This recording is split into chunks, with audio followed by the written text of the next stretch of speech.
Hey, everybody, welcome back to Let's Go Low with Jeff Stanislow, powered by Golfers Unite, here on AM 820 in Tampa Bay every Saturday morning at 8 a.m., brought to you by Back Nine Golf. So today is Caddy's Corner, and we got our special caddy that's doing this with us, Mr. Mike Hicks. How you doing today, Mike? Doing great, Jeff. Doing great. How about yourself, buddy? Good, good, good. So we were talking a little bit before we got on air. You're actually at NC State right now doing a week-long caddy crash course. So I figured that might be good, something good for us to talk about and kind of go through a little bit of that. So Yeah, okay. day one was today. Today it's a professional caddy certificate that you can get. It's held at NC State. It's a 5-day course. You get done with the course, you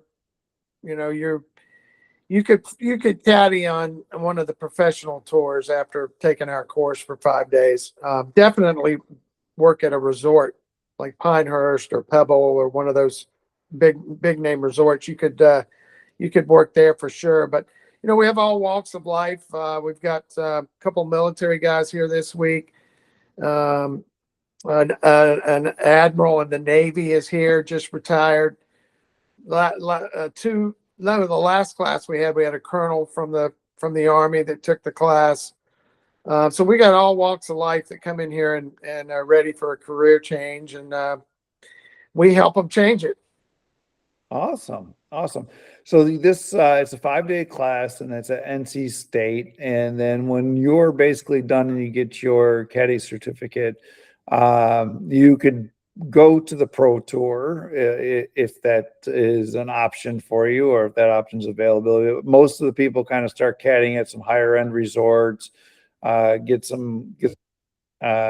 experience and what have you, and then maybe start moving through some of the Corn Ferry or the World Tour and start, I guess, cutting their teeth on the real deal. Then, huh? Yeah. So you're not going to go right to the show, so to speak, to the PGA Tour, but we do have, like last week, one kid from the first class we did, and then two kids from the second class we did, all three roomed together at a Corn Ferry event last week. So out of the first class we did, those guys have caddied in over 50 professional tournaments. Corn Ferry, one PGA Tour event, a lot of Epson Tour, LPGA, the Champions Tour. So we've had great success with it so far. I mean, we have this particular crowd we have are more interested in the resort resort caddy field. So, but we're going to overqualify them for resort caddying. There you go. There you go. Always better to be overqualified than, especially in that situation where someone's, you're going out with someone golfing and you're running a loop with them and, you're helping them, maybe have the round of their life or a bucket list trip if they're at a really high-end luxurious resort and they're walking with a caddy for the first time or, an experience that they might not normally get. So it's very important. Right. Well, I got a chance to this weekend and last weekend with you at Bay Hill is to actually experience some of behind the scenes stuff with the caddies. And I can tell you, it's pretty cool, being around the guys that are the tour player caddies. And thanks again for making that happen, Mike. But just the amount of work that they put into it. I was sitting at a table yesterday and was it Ollie Berg or Bragg?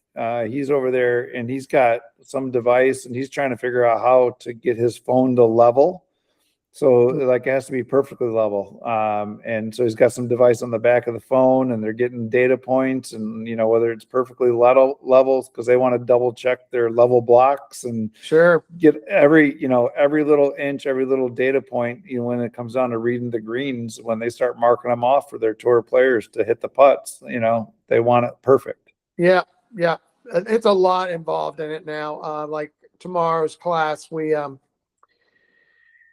we have a guest instructor that teaches the analytics. He works with a lot of the tour guys with the data and analytics, and that's so tomorrow's class will be as a 2-hour class on that, and it's pretty intense.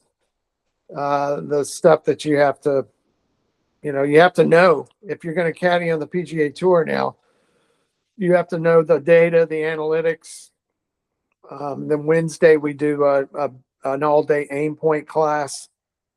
So it's a lot more to it than when I was out there full time.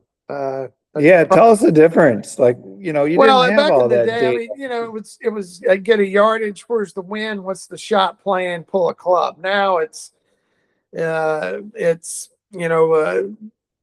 the morning. You might tell your guy you're watching live data from the morning, and you're playing in the afternoon, and you get to a hole, and you say, well, the left bunker's not a bad miss because 8 out of 9 guys this morning that hit it in that bunker got it up and down. So you can be a little more aggressive at this pin. So stuff like that, or guys that are coming up short of this pin are, 7 out of 10 have made bogey. So we want to get it past the hole. So you're looking at data that gives you the best chance to make a score on the hole.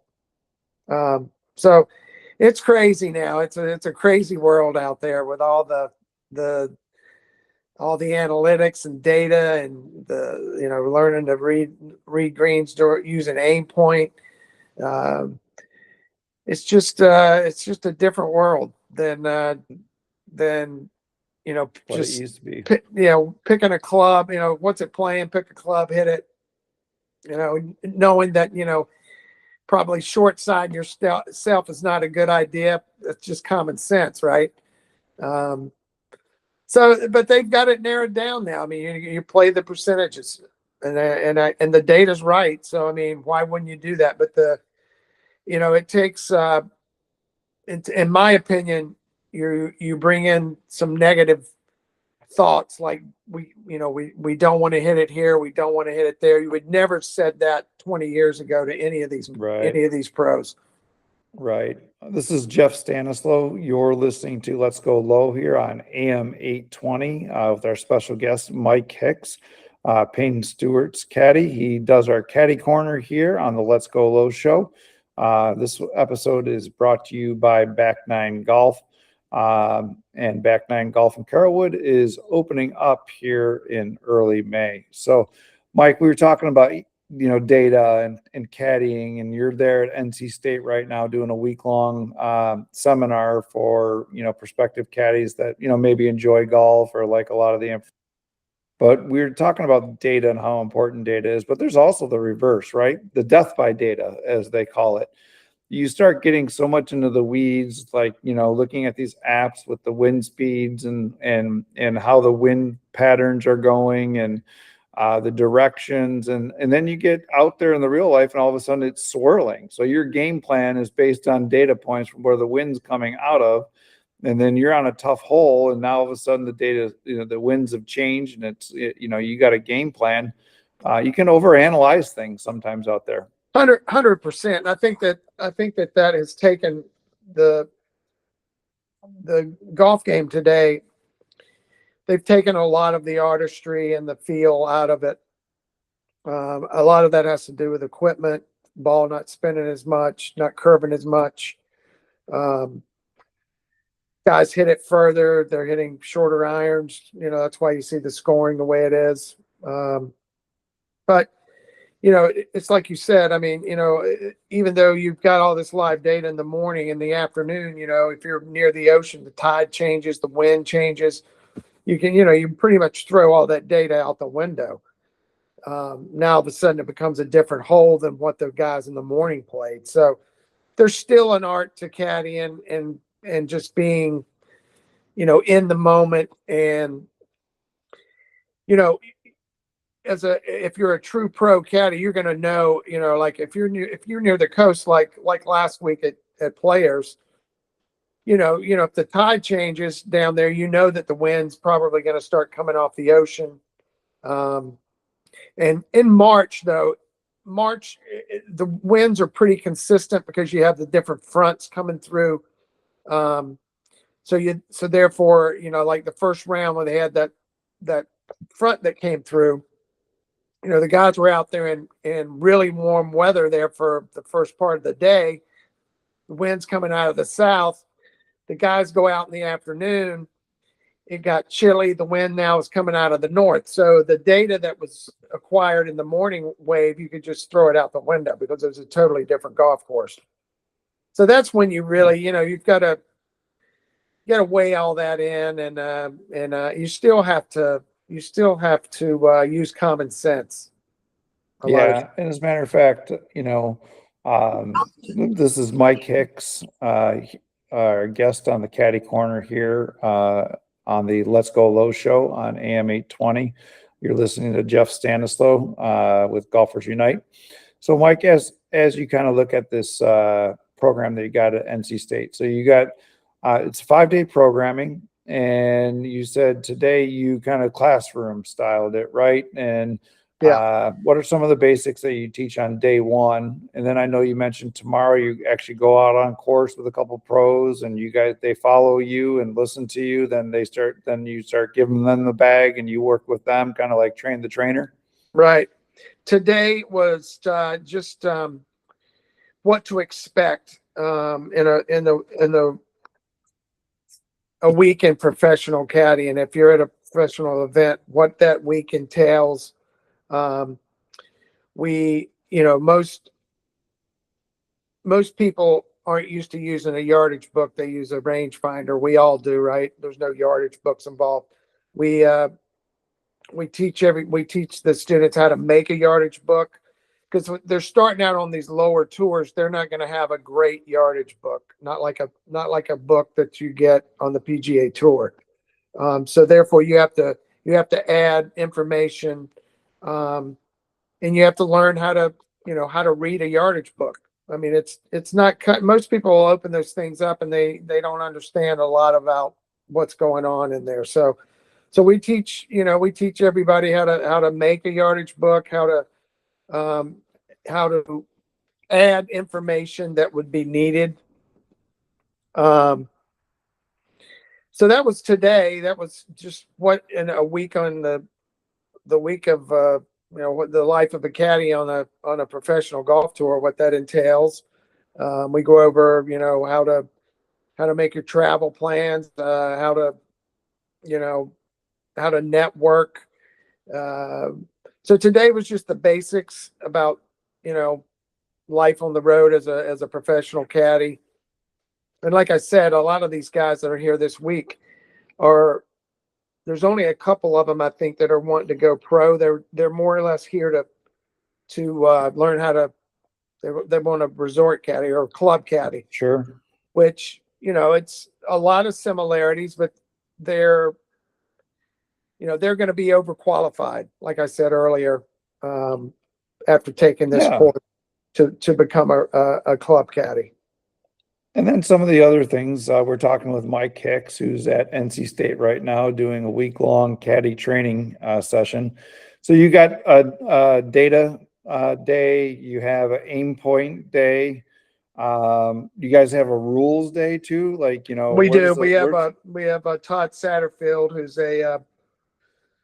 he works on the Champions Tour now, but he's a former USGA official. He's worked the Masters. He's been a rules official for many years. He teaches a class. It's about an hour long, but he's just going to go over the new rules that have been implemented in the last couple of years. And then there's just the basic rules that you would need to know as a caddy. If your player was about to maybe take a questionable drop. So yeah, we go over just the basic stuff that a caddy would probably need to know. And any new rules that have come out, Todd will touch base on those. And then we have an agronomy class, the agronomist at NC State, and he's actually the president of the Greenskeepers Association here in North Carolina. He'll teach an agronomy class about the different grasses, how a golf ball is affected by the different grasses. So that's a very interesting class that we have. So we cover pretty much all the, every gamut that you could imagine that you would face in the world of golf. It gets pretty much covered in this class. Great. Mike Hicks from Mike Hicks Golf. If you want to learn more about the caddy courses, or you want to talk to him about caddying a little bit more, or thanks for joining us here today on Let's Go Low with Jeff Stanislaw here on AM 820, brought to you by Back Nine Golf and powered by Golfers Unite today. Mike looks forward to having some more conversations in our next caddy corner, and we'll maybe dive in a little bit more on this subject or pick up some new ones. So thanks for joining us. You got it, Jeff. Thanks for having me. All right, all you golfers, it's time to go low. This is Jeff Stanislaw, your host of Let's Go Low, powered by Golfers Unite, and we are going to talk some more golf today. And today we have a special segment with a person that's bringing a golf brand to market. I'd like to welcome Rob Walco from Green Ferret Golf. Rob, how are you doing today? I'm doing excellent, Jeff. Thanks for having me. Thanks for the opportunity. Certainly. So we met online on basically some social channels early on when I first started Golfers Unite, around the holiday time, and just got to do some DMs and some messages, and you liked some of the content that I was doing, and I was liking some of the stuff that you're doing. And then we had an opportunity to meet each other at the PGA show. And, we decided to, continue our relationship. And this brings us to the radio show. Rob, why don't, starting off, why don't you tell us a little bit about your company, kind of how it started, and, where you're at today? Well, a lot of things, so we'll quickly break it down. First and foremost, the question I get asked, number one, about the company, Jeff, is what exactly is a ferret when it comes to golf, and how did you come up with the name? A ferret in golf is actually, I found out it's nothing that I came up with. It was in my research, I found that it was kind of a lost slang term for a hole out for par better, not using your putter. So bump and run, what Scotty was doing 2 years ago. I think him and Ted had a bet for how many hole outs he could have from the fairway. So all of those were technically ferrets in the old golf lore. So once I found that out, and then I grew up playing on a par 3 course, so I have a pretty nifty little short game, and I had a couple ferrets myself over the course of that same season. That just kind of that started the formulation of the name for us. So it does have a direct tie-in back to the roots of golf and how we used to play that kind of bump and run style of golf. The name grew into a little bit more. I was having a conversation with my sister. We were throwing a couple names around. This was back in April of 2024, right after one of those scrambles that we do for charity that really just reinvigorated my love for the game and kind of started developing the seeds for getting the company going. I was having a conversation with my sister about throwing these names around. My wife, literally right outside this door that I'm looking to my left, she comes walking down the stairs. She looked at me on the phone with Megan listening, and she goes, "What's the matter, honey? The ferret fall off the wheel again?" And I was just, it's been my nickname or her nickname for my ADD since we met back forever ago. And so those pieces with the naming just fell into place. Green happens to be my favorite color. It also happens to be the color for mental health and mental health awareness, so which is a big part of our company and what we do. And so those naming things just all kind of fit into how we came up with the name Green Ferret Golf. All right. I love it. So we're talking with Robert Walco, the founder of Green Ferret Golf, and talking about like starting a golf brand. So in the definition of a ferret, which when we met at the PGA show, I hadn't heard of as well. I love the backstory of bringing back an old slang term for a hole out, not using your putter. That's fantastic. And then you mentioned something about giving back to charity and the mental world. Is that part of the mission for Green Ferret Golf? Yeah, so Green Ferret Golf, we have a different story, and we've built this company a little differently than most golf apparel brands. When I got into it, I mentioned it came right off the idea of doing a charity foursome with some group and raising money for schools in the local community here in Charlotte and how we could give back. I mentioned the conversation I had with my little sister. Unfortunately, just about a month after that conversation, she passed away very suddenly.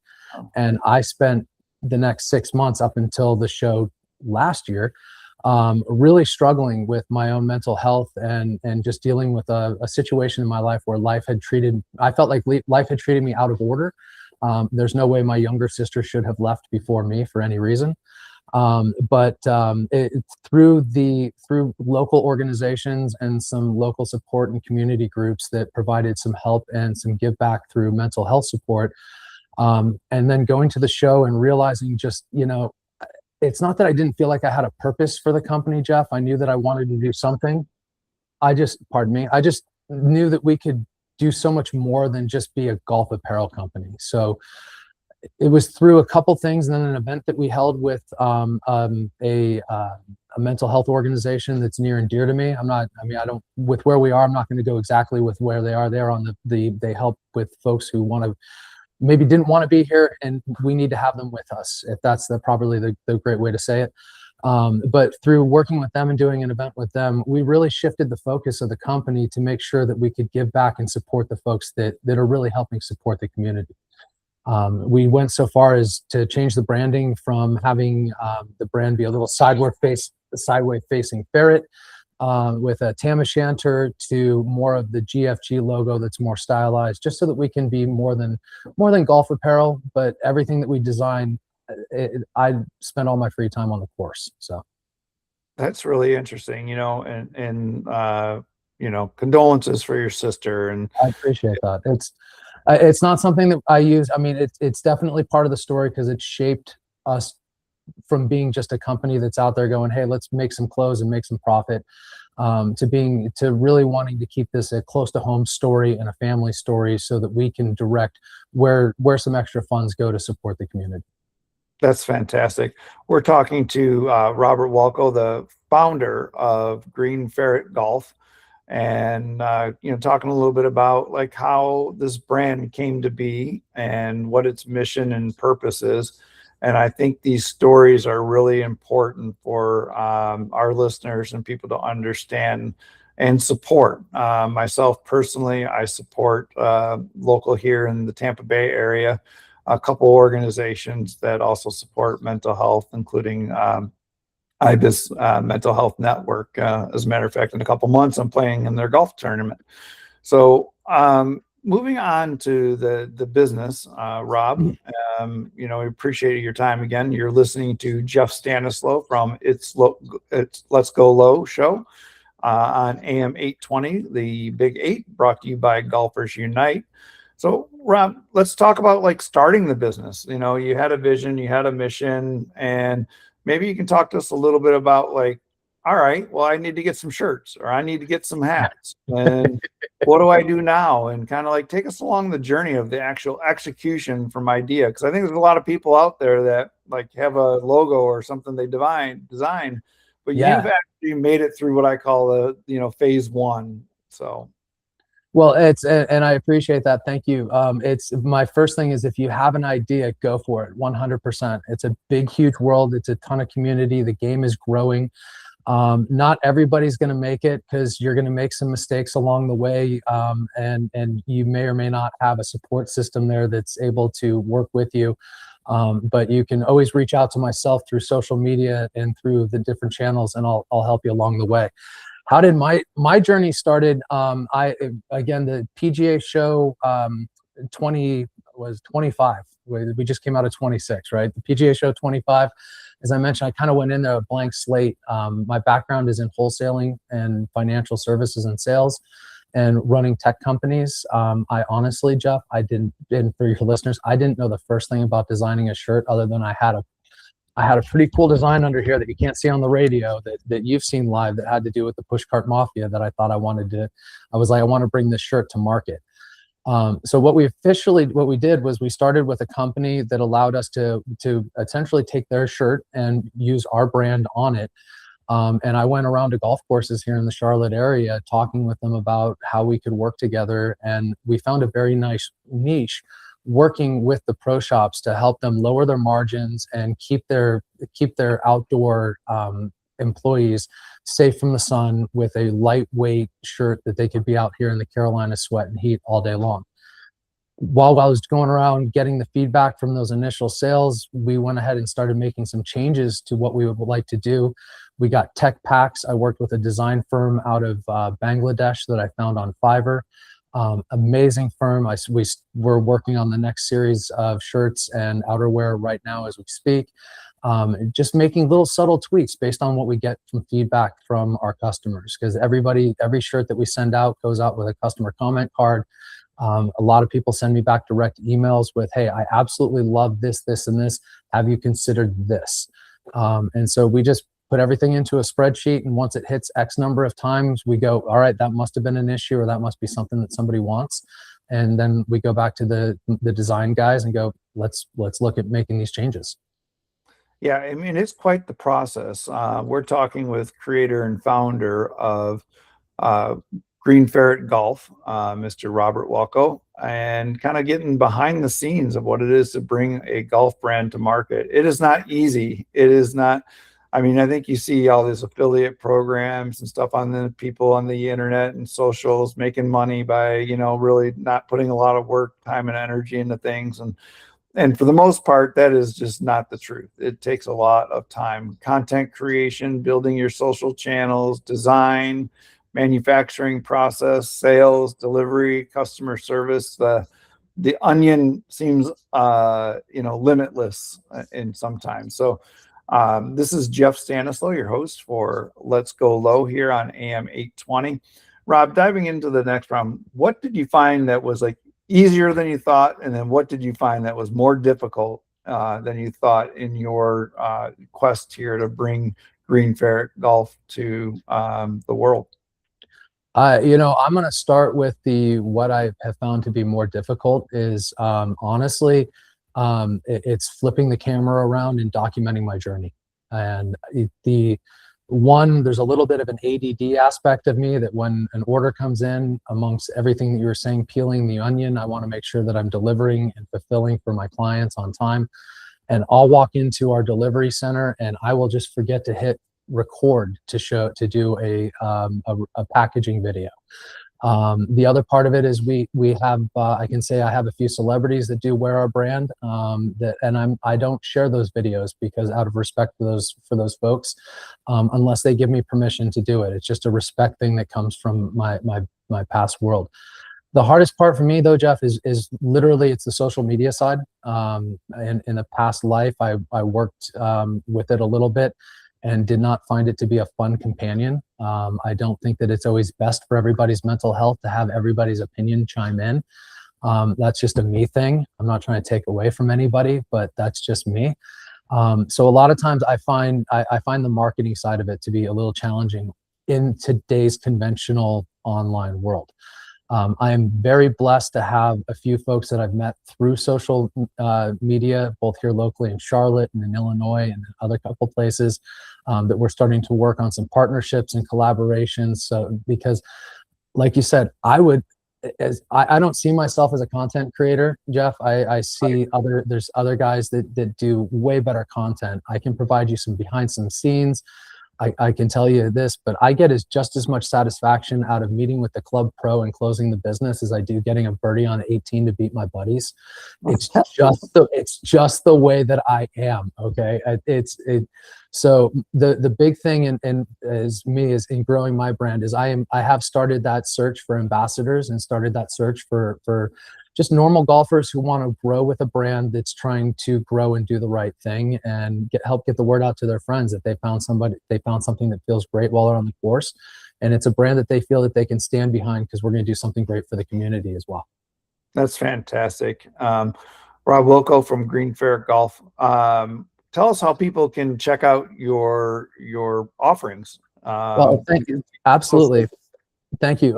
Easiest way is on the internet, greenferretgolf.com. 2 E's, 2 R's. So GREENFERRET greenferretgolf.com. We're also on all the social medias under Green Ferret Golf. So you can find us on TikTok, Facebook, LinkedIn, what was it, Instagram, all of them under the handle at Green Ferret Golf. I'm on social at Rob Walco if anybody has business building questions. I may not, they may not hit on the golf page, but I will answer any business building questions that people have on my personal page as well. Wonderful. That's great news. This is Jeff Stanislaw. You're listening to another episode of Let's Go Low, powered by Golfers Unite at www.golfersunite.com. We'll probably set up a link to Green Ferret Golf in the event that you need that. We'll be happy to do that. But as we progress, Rob, in talking about building your brand, what is on the slate for this coming? Are you doing seasonal stuff? You got a new release that you wanted to talk about? We just released our player series, which is our first custom set, where we actually went into the tech kit and said these are the things that we want to change.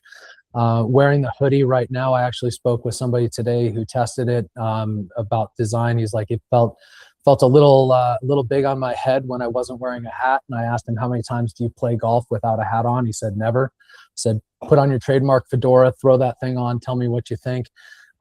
It looks really good underneath a hat. So the gear that we're trying to provide on the player side is going to be functional gear for the golf course. Our Pro Shop series is stuff that you can just wear to the office and go right out and play. It might be a little looser fitting, a little lighter weight fabric so that you're a little comfortable while you're hanging out, not on the course. This year, we're going to do a couple seasonal drops. We're also going to add to the line. I have recently signed an NDA regarding some manufacturing. So we're going to just simply be able to increase, hoping to bring ladies and kids on by the end of the year. Right now, it's mainly men's for the fashion. So ladies and kids by the end of the year. And if we can come back at some point here in the next couple months, we're going to have a really cool membership program with another company that I would love for us to come back on and talk to you about, because we really feel that in today's world, that people should be getting access with stuff. So we're gonna look at providing some great access along with our membership program. Yeah, this is Jeff Stanislaw. You're listening to Let's Go Low here on AM 820 in Tampa. We'll put this up on our YouTube channels, and I'll also make sure that Rob, our guest here from Green Ferret Golf, gets a copy and he can share this so we can expand our reach.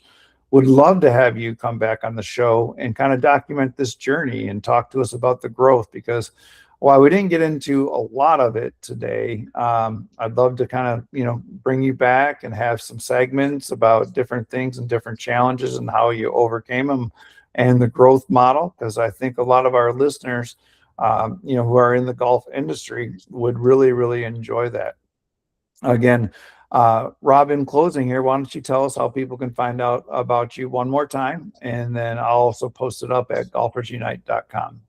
I appreciate it. You guys can find us on the internet, greenferretgolf.com. And we're also on all the social media pages at Green Ferret Golf as well. So, Jeff, thank you so much for the opportunity today. I really appreciate it. All right. Thanks, everybody. This is another episode of Let's Go Low here on AM 820 in Tampa, brought to you by Golfers Unite. And this is your host, Jeff Stanislaw. Have a great day, everybody, and go low. Everybody, it's Jeff Stanislaw. Welcome back to another episode of Let's Go Low, where we bring great golf stuff to you every Saturday morning at 8 a.m. here on AM 820. Also at golfersunite.com/radio if you want to stream it from wherever you're at in the world, or catch up on our previous episodes on our YouTube account, golfersunite.com/radio. Check it out. Today, we're talking golf, and we're talking a little bit more stuff on the Sims, and we're actually blessed to be here at the Heights Country Club Live with its founder and creator, and Greg Spadaccini. Spatty, thanks for joining us today. Thanks for having me. So this sim is kind of like a little dream of yours. You're probably one of the biggest golf nuts that I've ever met. I mean, just like you have this place, but you know everything that's going on in the golf world, between the players, the equipment. You're definitely dialed in with the whole sim and setting up all that stuff. So I'm glad that we got a chance to talk to you here today. Thank you. It's been fun. And so this is Jeff Stanislaw. You're listening to Let's Go Low here on AM 820. And we got our man Spatty here, who is the owner of the Heights Country Club. If you guys want to check it out, he's got a great location here in Seminole Heights. Got pool table, got card table, got lounges, got putting area, and behind us, he's got the Unicore Sim. Check it out. You can just search up the Heights Country Club. And so, Greg, when you decided to get in this business, what was the driving force about creating a sim? So growing up in the golf world, it was always, the dream to have a place of my own of some caliber. And with the rise of golf sims, we really wanted to create something that was a little bit different and a little more unique than what was out there. So we wanted to really create a country club with the country club feel, without all the bells and whistles attached to every typical country club, and still make it approachable and accessible for our neighborhood that we're in, which is Seminole Heights. So we just, right place, right time, building became available, and just kind of lit the candle and went from there. And it's been a pleasure here. We have, like you mentioned, we have a Unicore simulator, pool table. So I just wanted to create a place right here in the neighborhood that I live and work in, to allow the friends and the homies to come play some golf, have a drink or two, and play some pool. Yeah, no, it's really cool. The vibes here at the Heights is awesome. I came down here a few months ago. I'm at Avila, and I checked out their stuff there, and they got a TrackMan, and it's great, but they wanted to charge quite a bit, and I started looking for options, and I just walked into this place and met Spatty here, the owner of the Heights Country Club, and it just got a really cool vibe. My kids came down here with me, and they're like, man, it's got a pool table, it's got cards, it's got this great sim, music, and it's semi-private, right? So it's just not open to the public. But if they want to find you, how do they find you, Greg? The best way to find us is on Instagram at heights.cc. You can always check out our website, heights.golf, and just give me a shout directly. We'll get you in here, give you a tour. As you mentioned, we like to coin it a semi-private, so we are open to our members. There's no staff here, so our members book a tee time, they get a door code, they let themselves in, and they're ready to rip. They can come in and they get up to 2 hours a day to play as much golf as they want. You can come in and you can nerd out with some data, or you can just come and play. You can play Innisbrook, you can play the Players. You can go out to TBC Sawgrass, you can go to Augusta. So you can come in here and have some fun, just have a drink or two with some friends, or you can really come in, nerd out on some data that the Unicore provides. And if you're not a member and you want access, give me a shout. If we're available, we come in, show you the place, and we try to make it work for everybody. Yeah. Make it super You approachable. can do a private event or Yeah, something. we do private events, birthday parties, bachelor parties. We've had a lot of success hosting men the day of their wedding. So a lot of the men come in the day of their wedding beforehand, while the wives are getting ready and the ladies are all getting ready. The guys will come in and play some pool, play some golf, and kind of kick it before the big day. Well, that brings up a funny story. This is Jeff Stanislaw, and you're listening to Let's Go Low here on AM 820. So my guys, when I got married many years ago, I won't say how many, but over 30 years ago, we all went golfing the day before the wedding, and it turned into kind of something that you wouldn't want to do because, there was slow play, we were late and anything like that. But I love the idea of hanging out the sim, a little bit more controlled environment. And if the bride needs to, you can call you and shut the sim off. Yeah, right? yeah, absolutely. Yeah. The swing before the ring, right? Yeah, the swing before the ring. I love it. We're talking to Greg Spadaccini, and Greg is the founder of the Heights Country Club here, Seminole Heights. Sim, great vibe, great location. Definitely, you guys check it out. Just do a little Google search for Heights Country Club, and if you're in the Tampa area, you'll find it. So, Greg, one of the things that I was really impressed with is how well you knew the data and the equipment and stuff like that when it's coming down to the sim. What trends are you seeing right now in the golf simulator world that you'd want to share with our listeners? So the biggest trend that I'm seeing in the golf simulator world is everybody on every corner is going to open one, and it's not going anywhere, right? Sim golf is not going anywhere anytime soon. But what I do think it's going to do is it's going to change a bit of the landscape of the game and make it more accessible. In this setting here, one bay, one simulator, unless you're a pro, like this isn't going to be the most lucrative business for us. It was a good opportunity for a real estate play, which was interesting enough. But as far as the trend goes, the data and the technology is just getting more and more accessible. And it's getting better and better. Obviously, tomorrow's golf league, right? The TGL has kind of really put us on the map. When that happened, we definitely had our busiest month. People wanting to come in and play sim golf. And TGL, what it is, it's great for what it is, but none of us are going to ever be able to really play golf on that level. So what I think you're going to start seeing, which we're really trying to get into, is like leagues get a little more competitiveness, is playing golf on a simulator like the one behind us here, and really coining sim golf versus golf. It's the same sport, but it's going to be a little bit different.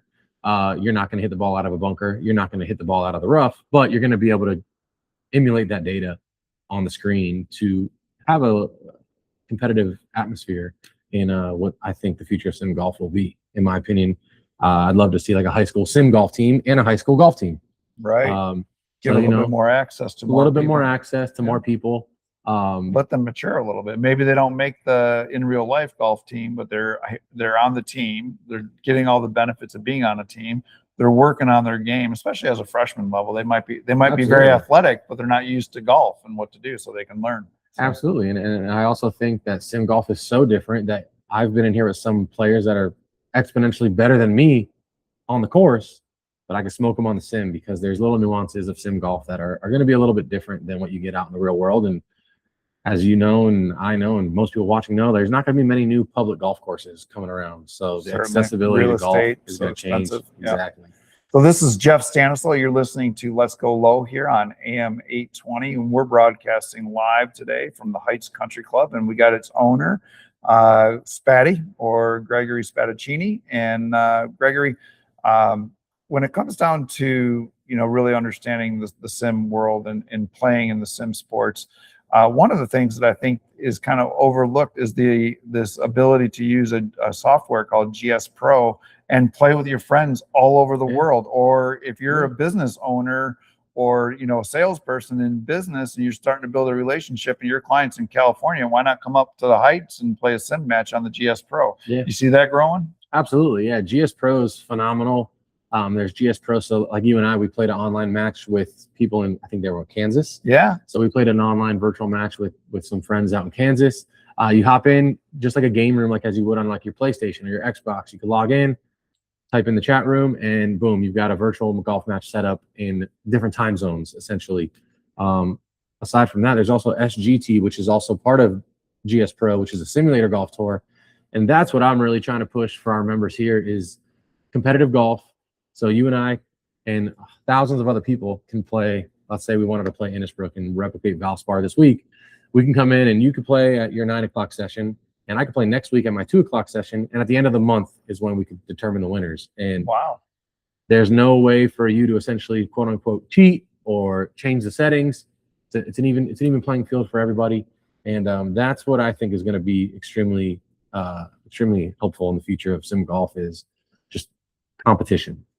At least for a guy like me, I love me some competition. Yeah, exactly. This is Jeff Stanislaw. You're listening to Let's Go Low here on AM 820, broadcasting live from the Heights Country Club with its owner, Greg Spadaccini. So when it comes down to sim and what you're seeing in the marketplace, one thing that I think you've done well, you look at the vibe that you have here at the Heights versus if you go to like an X Golf or a franchise. I mean, it's completely different. This has a great feel to it. The other one feels like a franchise, to be honest with you. What were some of the things that you were thinking about when you designed your sim business that you wanted to be different? Yeah, so this has thankfully been like I mentioned, the real estate. This has been a passion project for us. So about 60 yards south of us, I own a coffee shop, and we've been there for 10 years. So I really got to know, and I live in the neighborhood, so I got to know the neighborhood, and I genuinely wanted to create a hangout for people. And obviously, not everybody has accessibility to golf. So things like throwing in a pool table, throwing in the card table, it just allowed us to not necessarily chase the monetary end goal and just create a cool place for people to connect, play golf. Obviously, golf is going to be the backbone of this place, but there's times where we have groups come in and they don't swing a golf club once. They're watching a game, they're doing a presentation. So just really keeping community as our focus, and obviously with the backbone being golf, it's just allowed us to create a fun space right here in the heart of Seminole Heights. We're surrounded by great restaurants and bars and coffee shops, and we obviously wanted to fit in, and we didn't want to put a country club in the middle of Seminole Heights, but we're doing our best. No, I mean, and it's got just a great vibe. Jeff Stanislaw, Let's Go Low. Again, thanks for tuning in. You can check out this episode and others, or if you're interested in being on the show, go to golfersunite.com/radio. You can catch this on our YouTube channel. There's a link there. If you're, it streams globally. So if you're not in Tampa on the big wire network here, which reaches about 2.5 to 5 million people in the Tampa Bay area on AM 820, let us know. Just golfersunite.com/radio. We've got a few minutes left, Greg, and tell us about your coffee business. I mean, like, you know, I love coffee, so I didn't, I knew you were in the coffee business, but what does it do? And, you know, is it retail or? Yeah, so we have a retail coffee shop. It's called Spatty's Coffee. It's at 5206 North Florida Avenue right here in Seminole Heights. We've been cranking out coffee for 10 years. We started roasting about 2 years ago, and we now roast right here behind the golf simulator. And that's where I kind of planted my seed, and that's been very fruitful business for us for the last 10 years. It's provided my family and I a great opportunity here in the neighborhood. And we import coffee from all over the world, and we roast it right here behind the sim, and roast every week. So the secret to coffee is fresh beans, is my understanding. One of the main secrets. But what else? There's a lot of nuances and a lot of secrets. Good coffee, importing good green coffee is the most important thing. And then obviously we roast everything in small batches, so we're able to control the quality of our coffee. And we're roasting every week, so you're getting a fresh roast every week from good farms, from good producers that we have relationships with. So like right now I've got coffee from 5 to 6 different origins back there. And this morning I roasted up a Honduras and a Brazil. And in about 20 minutes, when this is done, I'm going to bring it down to the shop, and we're going to start serving that coffee to the people. All right, I'm going to join you for that one. So let's do it. All right, we're talking with Spatty here, the owner of the Heights Country Club in Seminole Heights. We were talking a little bit about his coffee thing. I'm a big coffee fan, so I had to ask some questions on that. But because I definitely enjoy my coffee before a round of golf. I'm a 2-cup guy before a round of golf. Like I got to have it. Like I got to have a couple of Advils now. Now that I'm getting a little older. So Spatty, you're a good golfer, and you like to play a lot of clubs here in the Tampa Bay area. What has been like one of your favorite clubs that you play regularly or that you've played? So I'm a member out of Buckhorn, so I play there quite a bit. One of my favorite clubs I've played was, thanks to you, was Avila. It was a beautiful track. Yeah. But there's tons of good golf courses around Tampa. Unfortunately, a lot of the good ones are private, so helps to know some people. But getting on Avila was definitely one of the top courses I've played out here. And by the way, Greg's a stick, so he's coming back. That's for sure. Yeah. I say starting my day with a wedge in the water and ending with a wedge in the water. That wasn't fun. But you still shot like 75. Yeah, great track. Just played in the FSGA Winter Series over at Eagle Brook in Lakeland. Okay. So FSGA does a great job. They're throwing some tournaments. We got one coming up at Buckhorn. They got the Mid-Am qualifier coming up. So we're going to try to get a little swing back into some competitive golf again here until it really takes off on the sim, and then we'll stay right here at home. There you go. There you go. Jeff Stanislaw, Let's Go Low here on AM 820, brought to you by Golfers Unite. And so, you know, Greg, just like the growth of the sim market is incredible. And I think it is, you know, everybody talks about accessibility and things like that. And I think simulators give a lot of different people and introduce them to golf. So I appreciate what you're doing here. Keep up the good work. And if you are listening and you want to come check out the Heights Country Club, just search it up on Google, the Heights Country Club, or go to Heights Golf. Correct? www.heights.golf. Heights.golf. Get you a tour. And then always on the channels, Instagram and TikTok as well. And this is another episode of Let's Go Low here, AM 820 with Jeff Stanislaw, brought to you by Golfers Unite. Thank you very much. And you guys have a great day.